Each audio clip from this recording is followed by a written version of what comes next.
Today we're going to take a look at Jingle Bells, one of my favorite holiday tunes. I have Christmas notes. Watch. Pretty cool, huh?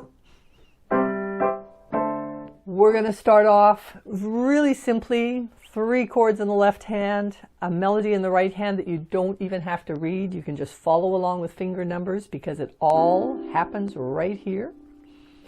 Then we're going to make our chords a little bit more jazzy. And then we're going to start doing some improvisation, and then we're going to go to the highest level and just let her rip. Are you ready for an adventure? Let's do this.